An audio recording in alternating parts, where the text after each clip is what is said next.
All right, so the draft is over. Free agency is pretty much over. I don't expect the Lions to make any more big splashy moves. Um, but I mean, you never know. But knowing the Lions, kind of looking at what they've done in the past, I don't think they're going to make any big splashes in free agency still. And especially not at the quarterback position, which is what I'm gonna talk about today. But to give you a little bit of hindsight, I kind of wanted to go over each position or each main position on the Lions, kind of go over who's starting, who's not, kind of the depth, what we can expect from them, and just kind of that see what's going on with each position at the Lions, see what are strengths, what are weaknesses, and kind of do some projections and see what I think that stats might look like next year. So we're gonna do the quarterback first because I don't think that that's gonna change anytime soon. Um, I mean Matthew Stafford is gonna be the Lions quarterback next season. But I'm gonna get to him last because I have the most information on him. So we'll start with kind of the quicker stuff and we'll get to Matthew Stafford a little bit later. So the first quarterback I'm going to talk about is David Blau, number 10 for the Detroit Lions. He came in and started the last 5 games for the season after Matthew Stafford and Jeff Driscoll both went down. Last season, David Blau had 984 passing yards, 4 touchdowns, and 6 interceptions. I mean, you can't really expect too much more from a third string quarterback. He wasn't supposed to play. I mean, you never expect your third string quarterback to have to play 5 games for you. He did unfortunately lose all 5, but that did also help us get to the third pick to get Jeff Okudah and some other good players at the third pick in each respective round. So I guess it ended up all right. Everything kind of worked out for the Lions, but he's just not a good quarterback. He's not a starting quarterback in the NFL. He's a career backup. He's going to be the third string quarterback again this season. I mean, he's not a great quarterback. He went undrafted out of Purdue. I mean, I think he's good depth. I think that he can make some throws, but I don't think that he can do it consistently enough to be considered a starting quarterback in the NFL. And he's not going to start for the Lions next season. In the free agency period, we brought in Chase Daniel, quarterback for the Chicago Bears. We brought him in at $4 million a year. Maybe a little expensive for our backup quarterback, but you don't want to have what happened last season where Stafford goes down and you really don't have a starting quality quarterback to replace him. I'm not saying Chase Daniels is a starting quarterback. I don't think that he could beat out a lot of starting quarterbacks in the NFL, but I think that he's better than what we had last year, a backup quarterback. He's proven that he can win games in the NFL. He can win a couple of games if you need him to come in. And if we had to bring in Chase Daniels for a game or two, I would have faith that he could elevate the Lions to a victory. He did beat the Lions on Thanksgiving a couple years ago. He won a couple games last season for the Bears when Mitchell Trubisky got benched or went down. I can't remember, but he did start a couple games last year. I think he started 3 games for the Bears last season. In those 3 games, he had 435 passing yards with 3 touchdowns and 2 interceptions. So, I mean, not great numbers, but again, he's proven that he can win. He can, fight till the very end and get you a W if you really need it when your starting quarterback goes down. So those are kind of the 2 backup quarterbacks. Those guys will be competing in preseason for backup and third string. I think Chase Daniels will win the backup job. I think he'll be the second string quarterback, and that he can come in when if something ever happens to Matthew Stafford again. But I don't think either one of them is going to have a huge impact barring injury. So with that said, let's get into Matthew Stafford, number 9, the franchise quarterback, the player that the Lions cannot win without, apparently. They went 0-8 without him last season. He pretty much carries the Lions every season. He's an elite quarterback in the NFL. He's very underrated, one of the most underrated quarterbacks in the NFL.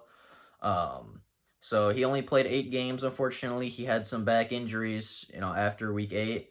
But in those 8 games, he had 2,499 passing yards, 19 touchdowns, and 5 interceptions. So if you do some quick math, multiply it by 2, he was on pace for 5,000 yards, 38 touchdowns, and 10 interceptions. 5,000 yards would have been second in the NFL in passing yards, only behind Jameis Winston. 38 passing touchdowns would have led the NFL. And 10 interceptions would have been less than Jameis Winston, Baker Mayfield, Phillip Rivers, Jared Goff, Matt Ryan, Andy Dalton, Ryan Fitzpatrick, Jimmy Garoppolo, Sam Darnold, Deshaun Watson, Kyler Murray, Dak Prescott, and Daniel Jones. So I mean, there's some elite quarterbacks in there, especially saying Watson and Matt Ryan. You could put Murray, Prescott, and Sam Darnold up there too if you think that they're good. But they're all starting quarterbacks in the NFL. They're all very good. Dak Prescott's asking for $40 million a year, and Matt Stafford would have had a better stats than all of them if he had stayed healthy. And I think that he's going to keep up the production next season. There's no clear reason why he shouldn't, or why his production should drop. Reports say that his back is completely healed, that he's completely healthy. We're bringing back all the same players. We're bringing back Kenny Galladay, Marvin Jones, Danny Amendola as our 3 receivers. We haven't really released any wide receivers that contributed with him last year. We still have Marvin Hall as our backup. We still have Travis Fulgham. We still have, who was it, Eddie Lacy. And then we brought in Quintez Cephas as another wide receiver. So, I mean, the wide receiver room hasn't changed. The people he's throwing to hasn't changed. So I don't know. There's not really a reason there that his production should drop in 2020. Also, the running back room got better. I mean, Kerryon Johnson is going to play still. He's going to have, opportunity. But then if he goes down again, we still have Deandre Swift, who can be a great back in this league. He's got all the tools, he's got the skill set to be a good running back, and I think that he's definitely better than Bo Scarborough. He's better than Wes Hillis. He's better than Ty Johnson. I mean, if Kerryon does go down again, I think Stafford's still going to have that reliable back that he can hand it to and have faith, and he can still take pressure off of Stafford, so he might not have to take as many hits next season as he did when they didn't really have a running game. They had to lean on Stafford more when Kerryon went down, and I think that's kind of what led to his issues, is that he got the ball almost every play because nobody else could do anything reliably in the running game. So we have a better running back room to take pressure off of Stafford so that he can stay healthy, take less hits, and also he can be more efficient because we can do play action game more, and that'll open up more things downfield to, play action, suck the linebackers and throw it behind them for an easy 20 yards. I think that that's going to help Stafford improve efficiency, even though he was one of the best quarterbacks in the league last year when he was playing. And, I mean, he's an elite quarterback, and nobody gives him respect, which is crazy to me, because if you look at the stats, like I just listed, he's one of the best. And, I mean, there's no reason. I mean, if the running back room is getting better, and the wide receivers are, the same, if not better, and we have the same offensive coordinator, same scheme, the only thing that you could really say is our offensive line might have gotten worse, but I don't think it's going to be that big of a deal. Big V, the tackle we brought in free agency, graded out better in both the run and the pass game than Rick Wagner did last year. I do think Graham Glasgow will be a loss. I think that's going to probably affect the Lions the most on the offensive line. But you got Jonah Jackson, you got Logan Stenberg. Yeah, both of them in the draft. I think they can both be good replacements. Logan Stenberg is great in the run game, and Jonah Jackson is good in both pass and run. So I think that they're going to be okay. I don't think that the line is going to get that much worse. I believe we had the 11th ranked offensive line last year. We just didn't have a running back to run behind it, and we really didn't have a quarterback to throw. Our offensive line graded out very well last year, and I think that we're probably going to drop a little bit because of Graham Glasgow. I think he's a very good guard, but I don't think that we'll be a below average line. I think that we're still going to have a good line, and I think that we're going to be able to run the ball much better next year and take some pressure off of Stafford. But this isn't supposed to be an offensive line video. It's supposed to be a Matthew Stafford video, and I think that he's going to be as efficient, if not more efficient, next year. As I said, he's on pace for 5,000 yards, 38 touchdowns, and 10 interceptions. I don't see a reason why he can't match that, if not even improve it, with a better running back too, a more reliable run game, and an extra wide receiver if injuries do happen. And the last thing I'm going to say is that the Lions had a lot of injuries last year. I mean, everybody seemed to get hurt every week. I don't know how many starters were left in Week 17 that started the season in Week 1, but it wasn't a lot. So there's almost no way that there's that many injuries next year. The Lions should be healthier next season.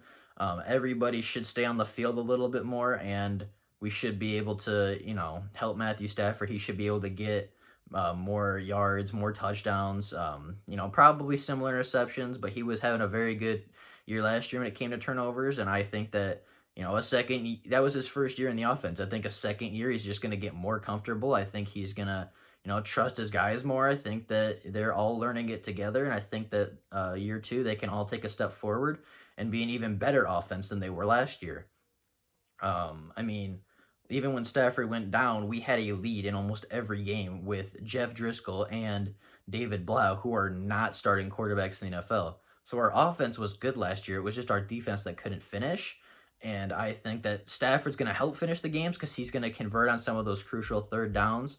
And I think that he's going to lead us to a lot of victories this year. I think that if he stays healthy, the Lions have. If he's healthy and if he's in the game, the Lions are always in it. The Lions are never out of a game when number 9 is our quarterback. So that's kind of my thoughts and opinions on our quarterback room. I think it's a strength. I definitely think Stafford is the most important player on the team.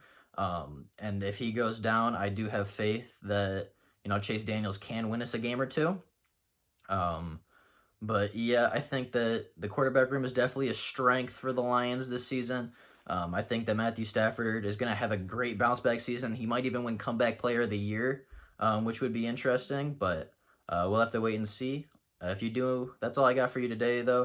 If there's more Lions news, I will get back to you guys and let you know. If not, then I will see you next time there is Lions news. If you do enjoy the content, consider liking and subscribing. I appreciate everybody that does so, and I'll see you guys later. Bye.